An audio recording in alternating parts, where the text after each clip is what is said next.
Empieza Citas, una nueva conversación para desafiarnos. Quédate. Bueno, llega el tiempo de nuestra filósofa favorita. Estamos en la columna Filosofía en Minutos con la gran Paola del Bosco. Bienvenida, Paola, a Citas. Encantada de darte la bienvenida. Soy Elisa Peirano. ¿Cómo estás? Bueno, Elisa, me encantó que dijera filósofa preferida porque no son dos palabras que se junten fácilmente. Acabo de leer una cosa de un científico que parece que destruyó a los filósofos porque le parecía que siempre inventan y qué sé yo, y dijo tales barbaridades que después tuvo que salir a disculparse, decir, bueno, no sabía que se preocupan por la verdad, que tratan de ser coherentes, en fin. Así que lo de filósofo y preferido suena bien. No es frecuente, pero suena bien. ¿Cómo andás? Muy bien, muy bien. Y bueno, contarte que nos escuchan de todas partes del mundo. Son muy populares tus columnas aquí, así que encantada de presentar hoy el tema que traes, que es naturaleza y cultura. Y cultura. Bien, yo lo voy a decir en latín porque es más asonante la palabra. En latín sería natura et cultura. Como terminan en ura, eso, en fin, no sé cómo decir, refuerza su sentido, su semejanza, y ponen en evidencia la no semejanza de la primera parte del término. Bien, entonces, claramente vivimos en una cultura, es imposible que no nos rodee cultura porque todos hemos nacido de otros. Y al nacer de otros, nacemos en un contexto que no lo hemos armado, eso es importante decirlo. De hecho, hablamos un idioma que no lo inventamos nosotros, después sí inventamos algo, pero la estructura idiomática es la que nos enseñan nuestros padres, ¿no? Y que la que refuerzan después durante la educación.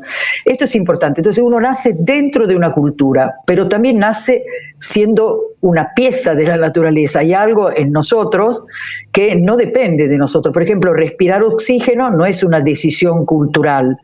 Acá toco un tema complicado, que es nacer varón o mujer, tampoco es una cuestión de elección. Porque hay algo perentorio que es cómo estamos construidos biológicamente, cuáles son nuestros funcionamientos. Y hay una serie de otros elementos que van como atravesando todo nuestro ser, que tiene que ver con nuestra naturaleza humana. Por ejemplo, el hecho de que nos interesa la realidad. Por eso cuando el chico se abre a la naturaleza, a lo que lo rodea, empieza con la serie de ¿por qué? ¿Por qué? ¿Por qué ahora hay sol? ¿Por qué llueve? ¿Por qué ahora no llueve más? ¿Por qué esto crece? ¿Por qué esto se rompió? El porqué de los chicos es prácticamente infinito. Cuando tenemos hijos chiquitos, a veces nos fastidian porque estamos haciendo otra cosa. Pero como yo estoy en la etapa de la abuelitud, que me parece que para eso nací, nace en un contexto cultural y recibe un idioma. Pero también somos capaces de innovarlo. Por ejemplo, yo dije abuelitud y vos me dijiste abuelidad. A lo mejor tenés más razón vos que yo. Pero yo creo también que las palabras se pueden transformar. Y te voy a dar un ejemplo, que esto se lo dedico a lo que tiene sentido del humor. Que una vez una de mis nietas, chiquita, va a cumplir 4 años, así que tenía 3 y pico, y en su jardín tiene una huertita. Entonces sacó uno de esos, ¿cómo se llama? Pimientitos puntiagudos, que son muy picantes, no sé bien, no se puede decir su nombre, pero ustedes lo saben, ajíes. Lo que escuchan, exacto, ajicitos. Entonces ella lo sacó, uno coloradito, y le dije, ¿y esto qué es? Ella lo mira un poco y dice, un tomate gusanito. ¿Qué tal?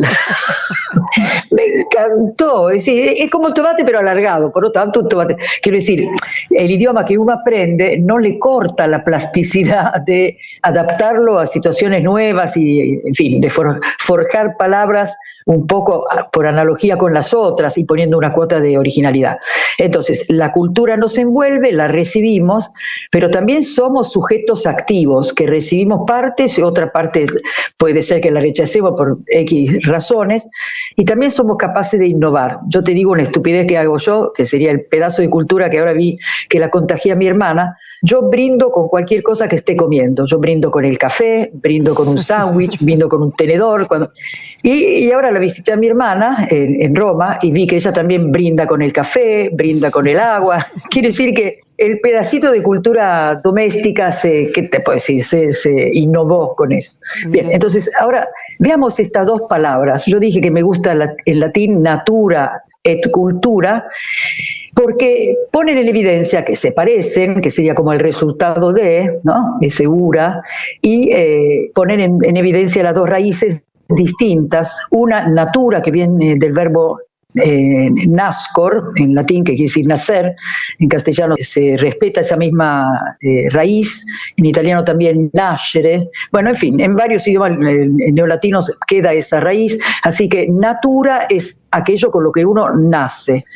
Y quiere decir que con lo que te ha sido dado, no algo que vos fabricaste, sino que te ha sido dado. Esto lo extendemos a la naturaleza que nos rodea, lo que nos ha sido dado. Yo acabo de venir de Tucumán y miré desde el avión los cuadraditos prolijos de la zona con limoné, ¿cómo se llaman? Con cítricos, la zona con cañaverales, es decir, verde distinto, todo cuadraditos, hasta que pasé a una parte no cultivada y se ve que la naturaleza difunde sus verdes de una manera, no sé cómo decirte, más mezclada, qué sé yo, imaginativa, fantasiosa, ¿no? Entonces ahí distinguías cultura y natura, o naturaleza. Cultura, en cambio, viene del verbo colere, que significa cultivar. Uh-huh.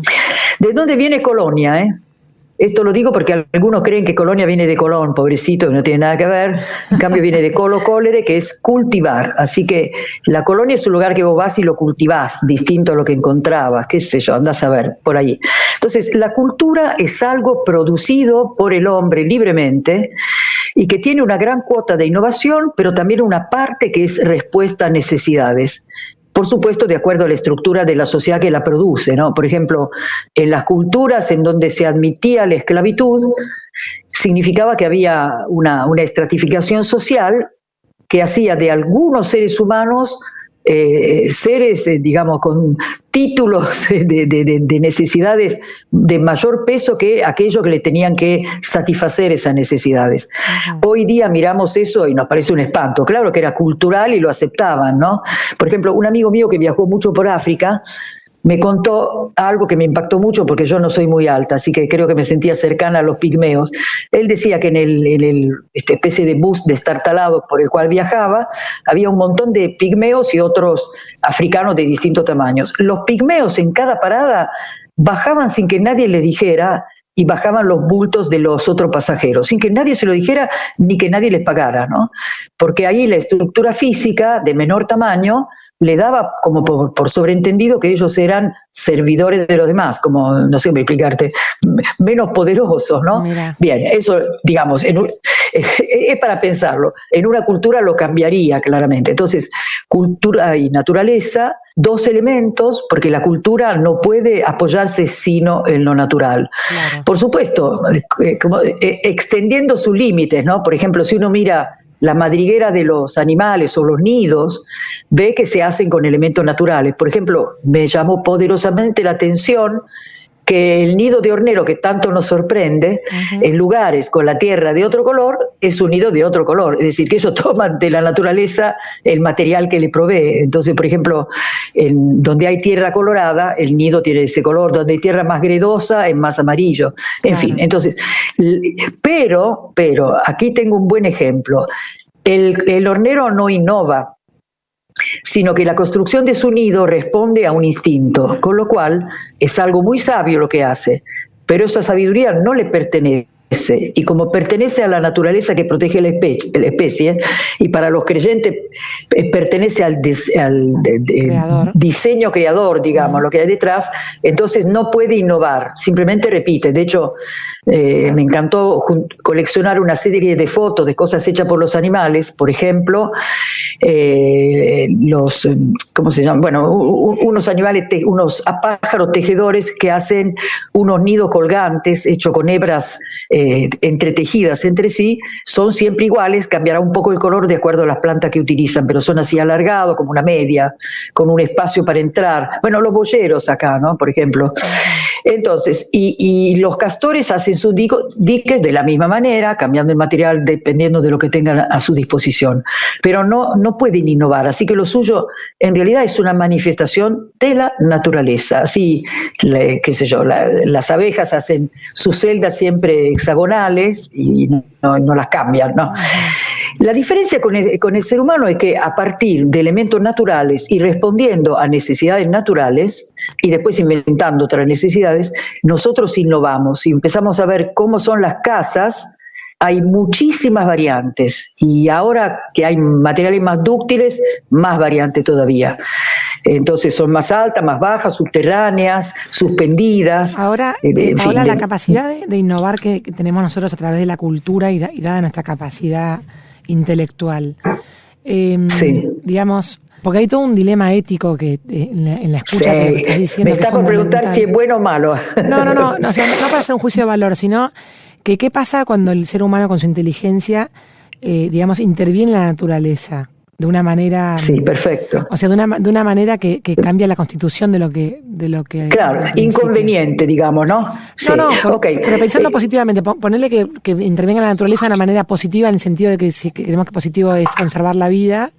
Intervino la naturaleza, por ejemplo, la terapia génica, cambió un gen y modificó una enfermedad para que la persona no la padezca más, por ejemplo. Sí, a ver, yo creo, primero te voy a decir una cosa.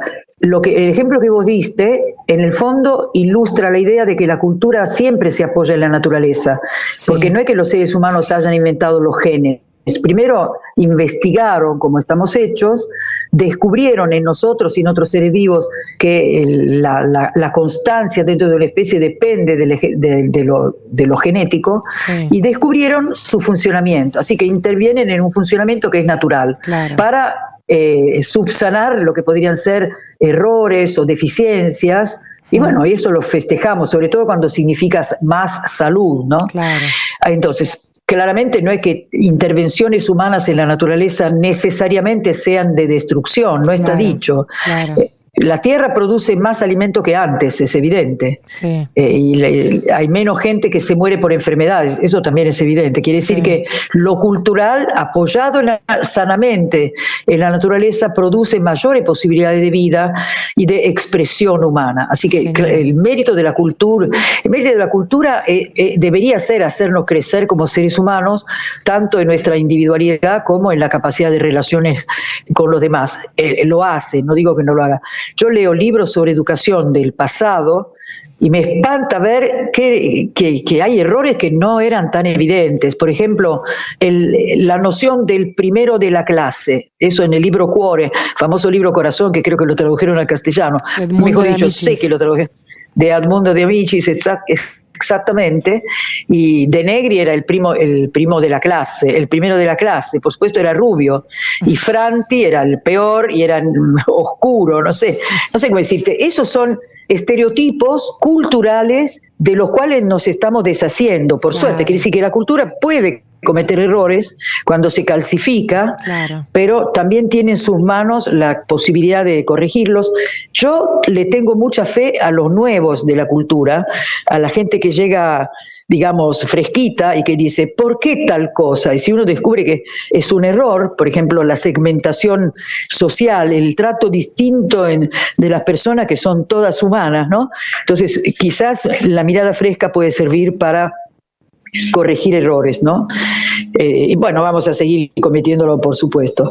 Yo tengo esperanza, no, como dijiste vos, el juicio de valor, a ver, me surge cuando algo cultural produce dolor, produce injusticia, produce violencia, destrucción. Entonces hoy día celebro que los jóvenes, desde muy chicos, sepan que hay que respetar la naturaleza, hay que secundarla, y que como el hombre necesita vivir y mucho transforma, hay que compensar. Y para eso existe un nuevo concepto que se llama producción de naturaleza, que se aplica en los parques naturales, ¿no? Por ejemplo, si hay una especie en peligro se la protege, y si ya no aparece porque por obra humana el hábitat ya no era, digamos, apropiado, se la reintroduce modificando los aspectos. Por ejemplo, la Argentina, estoy pensando en Iberá, se está recuperando la presencia de yaguareté con mucho esfuerzo, y de los guacamayos rojos y verdes, que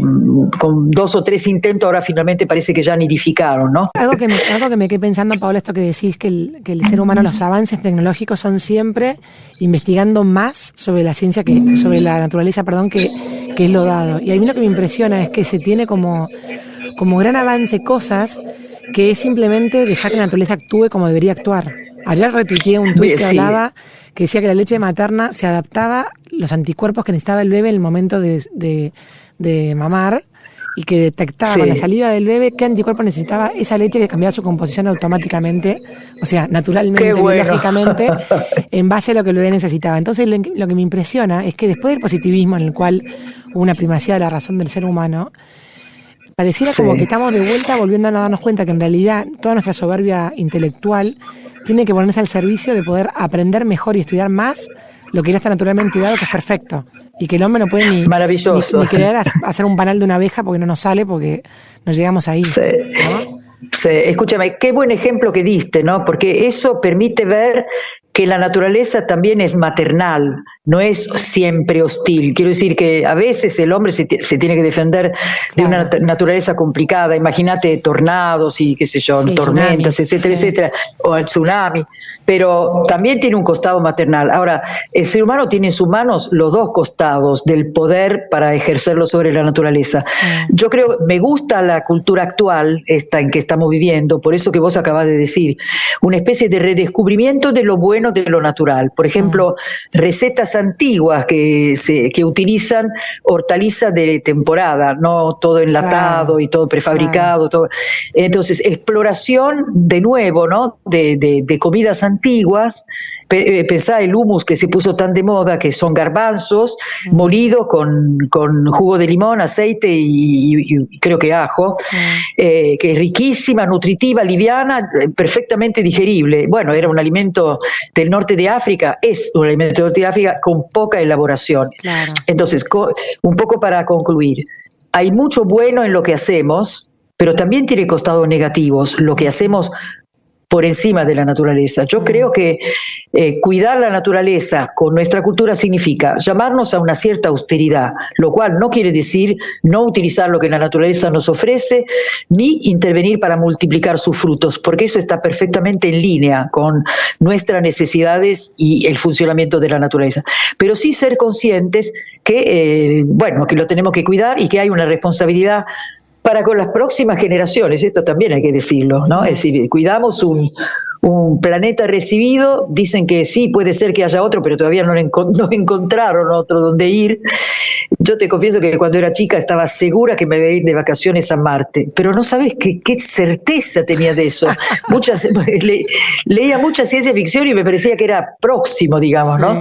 Y sin embargo todavía no, qué sé yo, sé que hay un grupo de personas que se está preparando para vivir 2 años con oxígeno producido y no del aire, eso sería el viaje, también ahí tendrían que hacerlo. En fin, el ser humano tiene muchas posibilidades, el soporte de la naturaleza es un llamado a un sano realismo y también a una cierta austeridad. Me gusta. Entonces estamos aprendiendo. Paola, porque para mí hay como todo un debate en el cual filosóficamente estamos confundidos, comillas, porque, por ejemplo, hace poco fue la Rural en la ciudad de Buenos Aires, la famosa exposición rural, en las cuales afuera había carteles con personas vestidas de negro estaban protestando y decían veganismo es justicia, y ponían fotos de animales y ponían ellos también sienten, ¿no? Entonces, claro. Y al lado estaba la señora vendiendo los chorizos y salamines con la oferta del 2x1. Entonces, es como que hay veces que la gente... Qué contraste. Sí, o sea, y convivían en paz las dos, la diversidad en su máxima expresión. Entonces, pero esto que vos decís de cultivar los frutos de la tierra y de la naturaleza responsablemente o con una cierta autoridad y con una responsabilidad de cómo se hace, pero disponiendo de ellos de una manera equilibrada, creo que es el mejor mensaje que se puede dar en esta confusión de qué se hace con el veganismo, con la carne o con la vaca o con los animales, ¿no? Sí, es así, lo que decís es una buena síntesis. Y yo vuelvo a tu imagen de la leche materna que se apropiaba para nuestro consumo e inclusive el consumo específico de cada lactante. Podríamos decir que si llamamos a la tierra madre es porque ella nos da lo que nos hace falta para vivir. Entonces nuestra intervención tiene que ser inteligente, cuidadosa y también llena de gratitud. Me parece que eso cambia por completo el modo de intervenir, ¿no?